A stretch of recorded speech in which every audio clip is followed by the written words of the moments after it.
Donald Trump మన India మీద కొన్ని చీట్ ట్రిక్స్ ప్రయోగిస్తూ ఉన్నాడు కదా. ఎందుకంటే మనం ఏదో రష్యా దగ్గర నుంచి ఆయిల్ కొనుగోలు చేస్తున్నాం అని చెప్పేసి, మేము మీ మీద టారిఫ్లు పెంచుతున్నాం అని చెప్పేసి ఒక స్టేట్మెంట్ ఇచ్చి ఫస్ట్ 25% టారిఫ్ వేసాడు, దాని తర్వాత 50% టారిఫ్ వేసాడు. సో మరి ఆ 50% ఏమో ఈ రోజు నుంచి అమల్లోకి వస్తాయి.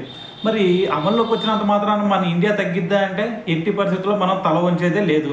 ఎందుకంటే అసలు అది రీజన్ కాదు. ఎందుకంటే ఇప్పుడు మనం రష్యా దగ్గర నుంచి ఆయిల్ కొనుగోలు చేస్తున్నాం కదా. సో మన ఒక్కరమే కాదు, అటువైపు నుంచి చైనా కొంటా ఉంది, ఇంకా చెప్పాలంటే మనకంటే ఎక్కువగా యూరోప్ కంట్రీస్ ఎక్కువ కొంటా ఉన్నాయి. మరి ఇటువంటి సిచ్యువేషన్ పెట్టుకొని ఇటువంటి తెక్కల స్టేట్మెంట్ ఒకటి ఇచ్చేసరికి మనం తగ్గుతామని చెప్పేసి డొనాల్డ్ ట్రంప్ ఎలా అనుకుంటున్నాడు. సో దీని గురించే మరి నిన్న కూడా నరేంద్ర మోడీ గారు మాట్లాడారు. అయితే మోడీ గారు ఏమన్నారు అంటే, ఇప్పుడు ఇటువంటి ఏదో ఆర్థిక స్వలాభం కోసం అని చెప్పేసి కొన్ని దేశాలు మన మీద ఏదో టారిఫ్లు పెంచుతాలు, లేదంటే ఇంకా వేరే వేరే ట్రిక్స్ ప్రయోగిస్తూ ఉన్నాయి కదా. సో మరి వీటన్నిటికి కూడా మనం ఎక్కడ కూడా తగ్గేది లేదు, వాటన్నిటిని కూడా మనం ఎప్పుడు కూడా వ్యతిరేకిస్తూనే ఉంటాము. ఫస్ట్ మనకి మన దేశ ప్రజల శ్రేయస్సు మాత్రమే ముఖ్యం.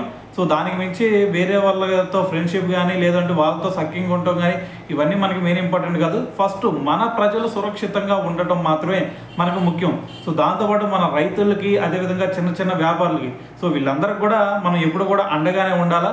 సో వేరే వాళ్ళు మనల్ని బెదిరిస్తున్నారు అని చెప్పేసి వాళ్ళ బెదిరింపులకి భయపడేదే లేదు అని చెప్పేసి కరాఖండిగా మోడీ గారు అయితే చెప్పేయడం జరిగిందనమాట.